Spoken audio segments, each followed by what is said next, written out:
नमस्कार, मैं खुशी और आप देख रहे हैं सिरोही टुडे।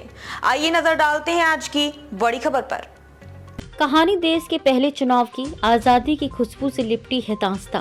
489 सीटों में से 364 कांग्रेस ने जीती। दुनिया की तीसरी सबसे बड़ी अर्थव्यवस्था के सपने को हकीकत बनाने में जुटा भारत आत्मनिर्भरता के सोपान पर जिस तेजी से चढ़ रहा है, उसके सतरंगी ख्वाब श्वेत श्याम वाले जमाने में बुने गए थे। आजादी के बाद जश्न में डूबे भारतीयों की आकांक्षाओं और उम्मीदों को हकीकत में बदलने के लिए बुनियादी ढांचे को मजबूत करने के लिए विकास की नई कहानी लिखने की जरूरत थी। मजबूत लोकतंत्र की नींव रखनी थी। आजादी की खुशबू से उन्मुक्त भारत में 1951 और 52 में हुए पहले आम चुनाव ने उस परंपरा की नींव रखी जिसमें जनता सर्वोपरि है। लोकतंत्र की वह नींव चुनाव दर चुनाव और मजबूत होती जा रही है। पहले चुनाव में प्रचार के दौरान गाड़ियों की रफ्तार के साथ बैलगाड़ियां भी कदम ताल कर रही थी। पुराने कांग्रेसी नई पार्टी बनाकर मैदान में थे।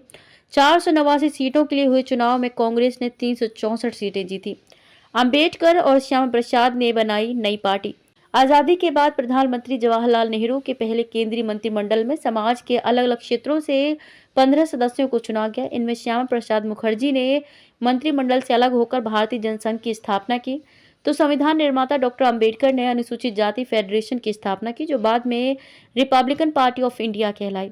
कांग्रेसी जेबी कृपलानी ने किसान मजदूर प्रजा पार्टी का गठन किया, तो राम मनोहर लोहिया और जेपी नारायण ने सोशलिस्ट पार्टी बनाई। अंबेडकर को करना पड़ा हार का सामना। पहले चुनाव में आश्चर्यजनक रूप से डॉक्टर भीमराव अंबेडकर को हार का सामना करना पड़ा था। उनकी आरक्षित सीट बॉम्बे से कांग्रेसी प्रत्याशी जीता था। सियासी गणित 45% वोट के साथ कांग्रेस ने बनाई देश की पहली सरकार। 45% कुल मतदान 17 करोड़ 30 लाख वोटर थे। 1951 और 52 के प्रथम लोकसभा चुनाव में 10 करोड़ 60 लाख मतदाता यानी करीब 85% नहीं थे साक्षर। 1874 प्रत्याशी थे चुनावी मैदान में। 38 सीटों पर 47 निर्दलीय उम्मीदवार। कांग्रेस को छोड़ सिर्फ 2 पार्टियां ही पहुंच सकी थी दहाई में। भारतीय कम्युनिस्ट पार्टी 16 सीटें 3.29% वोट मिले। आचार्य नरेंद्र देव, जयप्रकाश नारायण और डॉक्टर राम मनोहर लोहिया के नेतृत्व वाली सोशलिस्ट पार्टी 12 सीटें। जेबी कृपलानी की किसान मजदूर प्रजा पार्टी 9 सीटें। हिंदू महासभा 4 सीटें। भारतीय जनसंघ 3 सीटें। खबरों में अब तक के लिए बस इतना ही। फिर होगी आपसे मुलाकात ऐसी ही एक और बड़ी खबर के साथ। तब तक के लिए नमस्कार और देखते रहिए सिरोही टुडे। ऐसे ही लेटेस्ट अपडेट्स पाने के लिए हमारे चैनल सिरोही टुडे को सब्सक्राइब करें और तुरंत नोटिफिकेशन पाने के लिए बेल आइकन प्रेस करना ना भूलें।